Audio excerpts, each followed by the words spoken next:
ये कहानी है सुंदरवन जंगल में रहने वाली एक छोटी सी बच्ची मुनमुन की, जो बहुत ही प्यारी और शरारती है। जंगल में उसके साथ के सभी पक्षी अपने दोस्तों के साथ खेलते थे, लेकिन मुनमुन को अपने साथ कोई भी नहीं खिलाता था। उसके साथ कोई खेलना पसंद ही नहीं करता था। मुनमुन को इस चीज का कोई भी अफसोस नहीं था, क्योंकि मुनमुन अपनी माँ टुनटुनी के साथ खेलती थी। जब मुनमुन अपनी माँ के साथ खेलती तो टुनटुनी भी मुनमुन के साथ बच्ची बन जाती थी। माँ बेटी एक दूसरे से बेहद प्यार करती थी। पूरा दिन अपनी माँ के साथ ही रहती थी और मुनमुन अपनी माँ टुनटुनी के साथ मिलकर घर के कामों में भी मदद किया करती थी। लेकिन एक दिन जंगल में बहुत तेज बारिश और तूफान आता है। बारिश और तूफान के चलते टुनटुनी के ऊपर पेड़ गिर जाता है, जिसकी वजह से टुनटुनी इस दुनिया को छोड़कर चली जाती है। नहीं माँ, आप मुझे छोड़कर नहीं जा सकती। आप इस दुनिया में मेरी सबसे अच्छी दोस्त थी। माँ, आपने मुझसे वादा किया था कि आप मेरे साथ हमेशा रहोगी। अपना वादा क्यों भूल गई माँ तुम? अपने बच्चों पर जरा सा भी तरस नहीं आता तुमको? माँ, अब मैं किसके साथ खेलूंगी? तुम्हारे सिवा मेरा कोई दोस्त नहीं है। उठो ना माँ, उठ जाओ, मेरे लिए उठ जाओ। मुझे छोड़कर मत जाओ। मेरा ध्यान कौन रखेगा माँ? मुझे खाना कौन खिलाएगा? मैं आपके बिना कैसे जीऊंगी माँ? जल्दी से उठ जाओ माँ, अपने बच्चे को और मेरे साथ उठकर आप खेलो माँ। मुझे आपके साथ खेलना है। तुम हमें छोड़कर ऐसे कैसे जा सकती हो टुनटुनी? मुनमुन को एक माँ का प्यार अब कौन देगा? मैं इसे अकेले कैसे संभाल पाऊंगा? तुम इसका कितना अच्छे से ध्यान रखती थी। तुम उठ जाओ ना टुनटुनी। इस तरह मुनमुन की माँ टुनटुनी के चले जाने के बाद सब कुछ बिखर सा गया था। मुनमुन अब बहुत अकेली हो जाती है। फिर एक दिन मुनमुन के पिता पिंकू चिड़ा बाहर बहुत उदास बैठा था। तभी उसके पास मिट्ठू तोता आता है। पिंकू भाई, टुनटुनी के बारे में सुनकर बहुत ही बुरा लगा।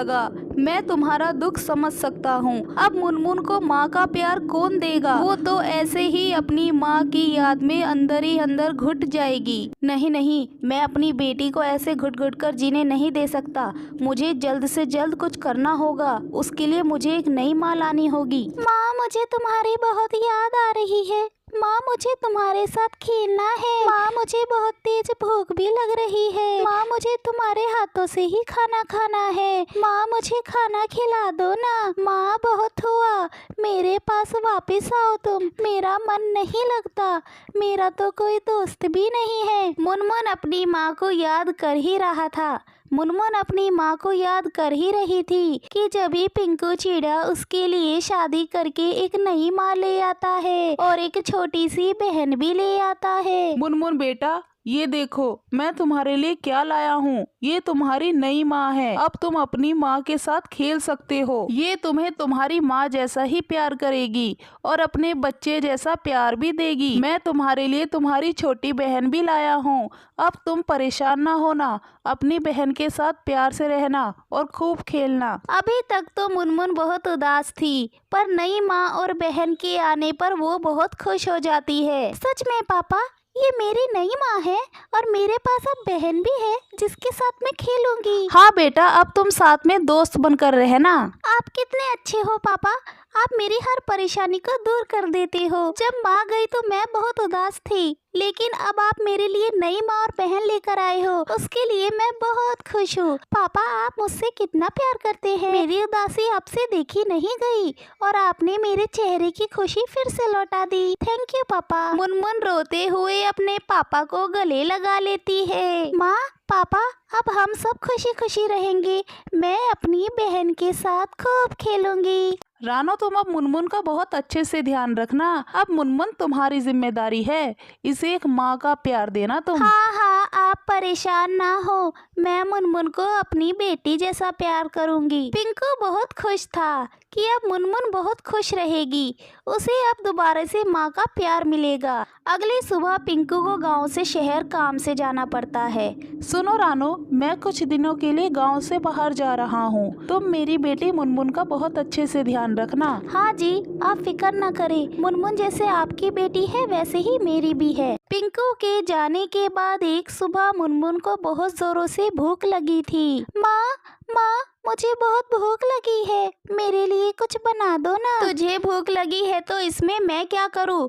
मैं इस घर में नौकरानी बनने नहीं आई। खुद जाके बना और खा, मेरे सर में दर्द मत कर। मुनमुन अपनी माँ का ऐसा बर्ताव देखकर बहुत दुखी हो जाती है। अब मुनमुन की सौतेली माँ रानो चिड़िया उससे घर का सारा काम भी करवाती थी। बेचारी मुनमुन को सारा घर का काम करना पड़ता है और सौतेली माँ रानो अब ऐसा बर्ताव करती है कि उसे भूखा ही रखती है, उसे खाने को कुछ भी नहीं देती है। और एक दिन माँ, तुम्हारे जैसा प्यार मुझे कोई भी नहीं कर सकता।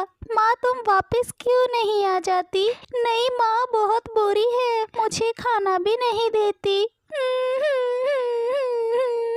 मुनमुन बेचारी बहुत ही ज्यादा परेशान थी क्योंकि अब उसके पास उसके पापा भी नहीं थे, वो काम से बाहर गए हुए थे। वो अपनी परेशानी किसी को भी नहीं बता पा रही थी। एक दिन भूखा रहने की वजह से मुनमुन बेहोश हो जाती है। तभी पिंकू चिड़ा भी घर आ जाता है और वो देखता है कि मुनमुन की हालत बहुत गंभीर है। वो रानो से सवाल करता है, वो कुछ भी नहीं बोलती। तभी रानो की बेटी पिंकू को सारा सच बता देती है और ये सब सुनने के बाद पिंकू चिड़ा रानो को घर से बाहर निकाल देता है। निकल जाओ मेरे घर से, अब तुम्हारे इस घर में कोई जगह नहीं है।